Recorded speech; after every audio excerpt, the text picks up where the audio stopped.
Allahumma ja'alil qur'ana rabi'a qulubina wa nura sudurina wa jala'a ahzanina wa dhahaba humumina. Amin ya rabbal alamin. Man ahabbal Qur'an falyubshir. Barang siapa yang mencintai Al-Quran dengan membacanya, mempelajarinya, mempelajari tahsinnya, mempelajari tafsirnya, falyubshir, hendaklah berbahagia. Ahlul Quran hum ahlullah. Para ahlul Quran adalah diberi gelar ahlullah, keluarganya Allah. Orang-orang yang dekat dengan Al-Quran dipastikan dekat dengan para malaikat. Karena ketika mereka berkumpul belajar Al-Quran, ketika mereka berulang-ulang menalal Al-Quran, hafadhumul malaikatu wa ghasyiyatuhumur rahmah. Hadis riwayat Muslim. Ikhwan fillah, alhamdulillah kita ingin merealisasikan tadabburil Quran lewat mempelajari tafsirnya, agar kita ketika membacanya di dalam sholatnya menjadi khusyuk. Apabila kita membaca di luar sholat, maka Al-Quran menjadi tadhkirah. Wa idza tuliyat alaihim ayatuhu, dan apabila ditilawah ayat-ayatnya, zadathum imanan, maka iman mereka menjadi bertambah besar. Wa 'alallahi falyatawakkalul mutawakkilun. Alhamdulillah, sekalipun satu fakroh demi satu fakroh, satu alinea demi satu alinea berdasarkan fakroh ahli tafsir, sebagaimana di pegangan kita buku kita pegangannya Aisarut Tafasir. Pada kesempatan hari ini kita sudah sampai di juz 25 ya. Kita mulainya dari bawah, dari juz amma, juz ke-30. Dan juz ke-25 itu menurut hitungan ayatnya diawali dari surat Fussilat ayat 47. Karena tanggung belajarnya, maka kita mengawali dari awal surat Fussilat. Berarti itu masuk di juz 24 ya, enggak apa-apa. Surat Fussilat barusan 5 ayat dibaca. Baik bacaannya dan tarjamahnya. Surat Fussilat di sini dijelaskan wa tusamma surah Hamim As-Sajdah.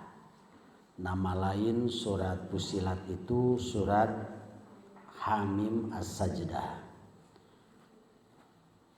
Wa suratal Masabih, nama lain juga surat Masabih, misbah ya.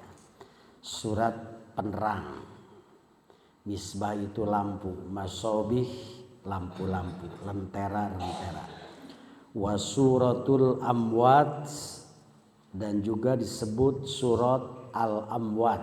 Amwat itu dari maut, Al-Amwat beberapa kematian. Lidzikril masabih, karena di surat itu nanti akan disebutkan tentang masabih.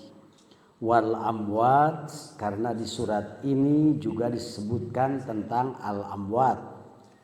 Was sajdah, karena di surat ini nanti di pertengahan ada ayat sajdah wa pusilat, dan disebut juga surat Fusilat fiha di dalamnya. Jadi surat Fusilat nama lain Hamim As-Sajdah, nama lain Al-Masobih, nama lain Al-Amwat. Ada 4 ya namanya ya. Surat Fusilat kategori Makkiyah, turun di periode Madan Makkiyah ketika Nabi tinggal di Mekah sebelum hijrah. Wa ayatuha arbaun wa khamsuna ayatan, dan jumlah ayatnya 50 buah ayat, 54 ayat. Jumlah ayatnya 54 ayat. Bismillahirrahmanirrahim. Hamim. Hamim hadza ahadul hurufil muqatta'ah. Ini salah satu huruf muqatta'ah, huruf yang terputus sebagaimana di ayat-ayat yang lain. Qaf, hamim, alif lam mim, begitu ya. Wa yuqra'u hadza, dan bacanya hamim. Kade bisi maca hama. Hama mah penyakit. Hamim. Padahal hanya tidak ada alif ya, cuma ada di atas seperti apa? Baris panjang ya, baris patah panjang. Dibacanya hamim. Tanzilum minar rahmanir rahim. Ai hadzal Qur'an, Al-Qur'an yang ada di tangan kita, bacaannya, redaksi bacaannya, bukan mushafnya ya. Jadi Quran itu dulu turun berupa fonim, bukan berupa tulisan. Fonim itu bunyi, suara, bukan tulisan. Lain ragragan kertas berisi tulisan, bukan, tapi suara. Ya. Kemudian dimushafkan itu pertama kali di masa Abu Bakar Siddiq atas permintaan Umar bin Khattab. Jadi di masa Rasul Quran diturunkan ayat demi ayat, surat demi surat, maka dihafal oleh Rasul dan para sahabat, dan oleh Rasul dan para sahabat melalui sekretaris wahyu diantaranya Zaid bin Thabit itu ditulisnya ada di pelapah kurma, di papan-papan, di batu tipis, di tulang-tulang, di daun-daun dan yang lainnya. Itu menurut sejarahnya. Jadi ini mencerminkan begitu telitinya upaya untuk menjaga Al-Quran. Pas turun ke Nabi Muhammad hafal, disampaikan ke sahabat, sahabat pun hafal. Jadi di masa Rasul menghafal Al-Quran dari mulut ke mulut, bukan dari tulisan ke hafalan. Jadi misalnya kayak Ustaz Alid ikuti Bismillah, Bismillahirrahmanirrahim. Diikuti diulang-ulang hafal gitu ya. Tambah lagi begitu dulu. Jadi dari mulut ke mulut cara menghafalnya. Bisirek nurutan gitu.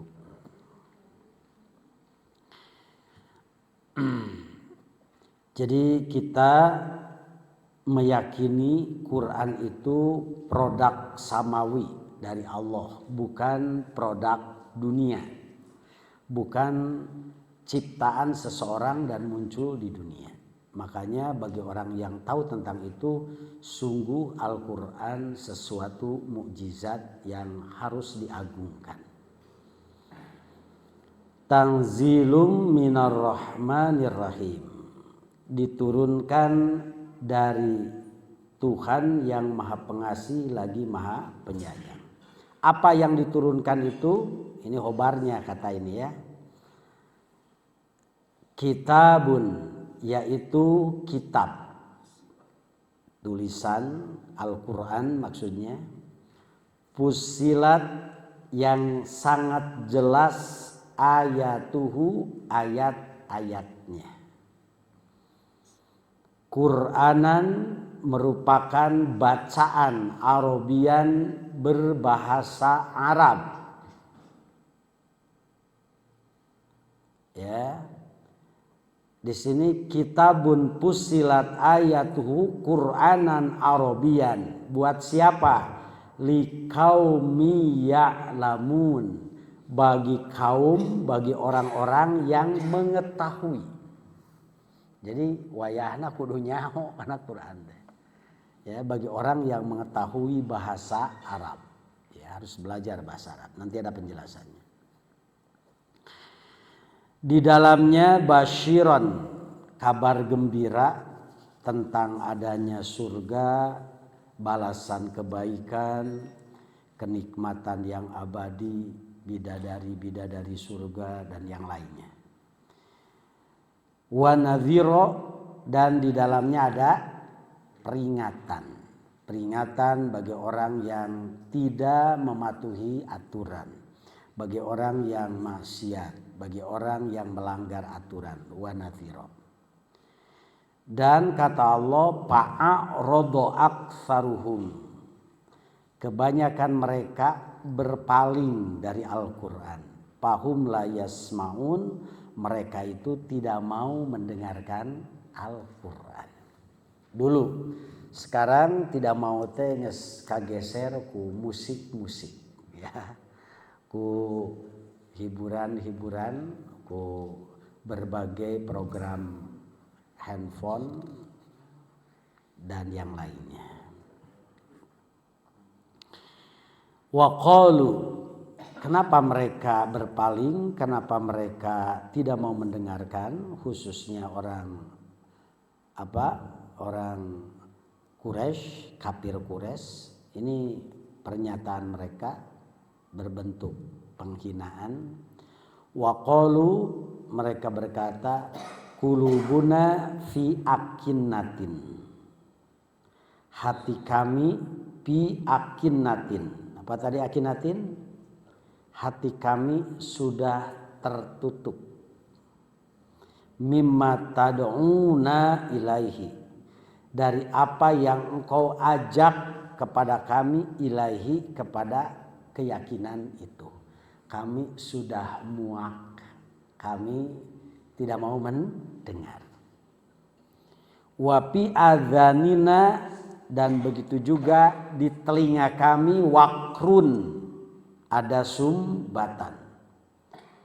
Wa mim bainina wa bainika, karena antara kami, kata orang Quraisy, dan kamu Muhammad, hijabun, ada hijab. Ya. Fa'mal, silahkan kamu berbuat. Inna amilun, kami pun berbuat. Ya. Di tafsirnya wa'mal, ada 5 ya, kurung 5. I'mal ala halakina, wa'mal teh silakan berbuat untuk menghancurkan kami. Inna amilun, pa inna amiluna ala halakika, kami pun sama berbuat untuk menghancurkanmu. Wa'mal ala nusrati dinika, hei Muhammad silahkan berbuatlah, hei orang kafir Quraisy silahkan berbuat, hei Muhammad silahkan berbuat ala nusrati dinika, untuk memenangkan agamamu. Ini kata orang Quraisy kepada Nabi Muhammad. Fa inna amiluna kadzalik, maka kami pun berbuat seperti itu, ala nusrati dinina, untuk memenangkan agama kami, agama nenek moyang kami. Wal hafid ala mu'taqidatina, dan saling menjaga atas keyakinan masing-masing. Wa hadhihi nihayatul mufassalah allati abadat ha Quraisyun li Rasulillah. Ini adalah mufassalah itu berpisah. Jadi hayangna masing-masing. Tapi Nabi Muhammad tidak begitu, terus mengajak mereka. Dari ayat 5 ayat barusan ada 3 pesan bagi kita. Lihat di halaman, nggak ada ya kitabnya, belum punya. Nanti beli, seharusnya beli ya. Atau gimana caranya? Dari 6 ayat itu ada 3 istinbat, ada 3 pesan. 1, ta'ayyunu ta'allumil lughah Arabiyah. Ta'ayyun itu dari ain. Jadi bahasa kitanya wajib ain ya, ta'ayyun itu. Wajib ain untuk mempelajari bahasa Arab ala kulli muslimin, atas setiap orang muslim, yuridu ayyafhama kalamallahi, agar bisa memahami kalam Allah, yaitu Al-Qur'anul Azim, Al-Qur'an. Jadi pesannya, kita sebagai muslim muslimah fardu ain belajar bahasa Arab. Maksudnya untuk apa? Bukan semata-mata litakallum wal muhadatsah, bukan untuk bisa ngomong saja, bukan untuk muhadatsah, ngobrol, bercakap-cakap, tapi maksudnya untuk memahami kalam Allah. Apa saja yang harus dipelajarinya? Ini semua ustadz-ustadzah ya. Apa saja? Nahu, sorob, terus balago itu 3 ya, ilmu bayan, ilmu ma'ani, dan ilmu badi. Itu kategori ilmu balago, ilmu kesusastraan, ilmu sastra Arab. Terus apa lagi? Belajar usul fikih. Apa lagi? Belajar ulumul Quran atau nama lain ulumut tafsir. Terus apa lagi? Ilmu mantik, logika berpikir, agar kita tajam menganalisanya ya. Terus apa lagi? Naon deui? Mustalah hadis, baik riwayah ataupun diroyah. Kalau riwayah mempelajari rawi-rawi agar tahu hadis sahih dan dhaif. Kalau diroyah mempelajari redaksi hadis. Itu para ulama yang mensyarah hadis, misalnya Sahih Muslim, sarahnya Imam Nawawi, dan yang lainnya ada 2 ya, Sahih Muslim sarahnya. Kemudian Bukhari, sarahnya ada Fathul Bari, ada Kastolani, ada Fathul Qorib ya, dan yang lainnya bisa jadi ya. Jadi itu mempelajari diroyah. Itu dituntut, dan kita punya kapasitas apabila Bapak Ibu ingin belajar itu hanya sekedar untuk tahu, bukan mendalam sebagai ulama yang benar-benar, bukan, tapi paling tidak tahulah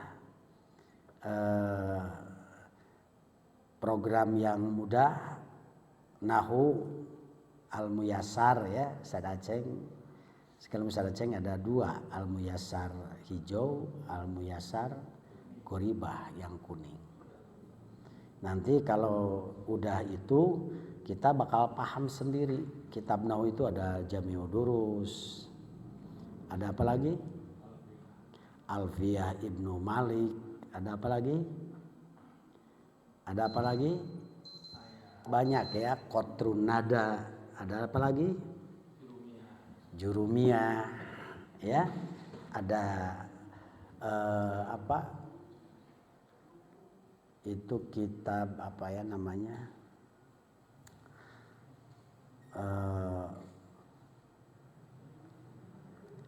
Perbandingan tentang Nahwu dan Shorof kelompok Basroh dan Kufah. Ada juga Mughni Labib, ya, itu kitab yang handal tentang makna-makna filosofis, susunan-susunan masih bagian dari ilmu alat. Jadi ternyata berkaitan dengan banyak hal, ya. Belajar Quran, belajar tahsin, ternyata tahsin ge lega pisannya. Tahsin ge lega. Dengan diharapkan dengan itu ayyab hama kalamallah Al-Qur'anul Azim. Ada kurung satu di sini, syahiduhu sebagai penguat, syahiduhu kaulul usuliyin, pernyataan para ahli usul, malayatimul wajib illa bihi fahuwa wajib. Apa-apa yang tidak akan sempurna sesuatu yang wajib kecuali harus melalui itu, maka hal itu menjadi wajib.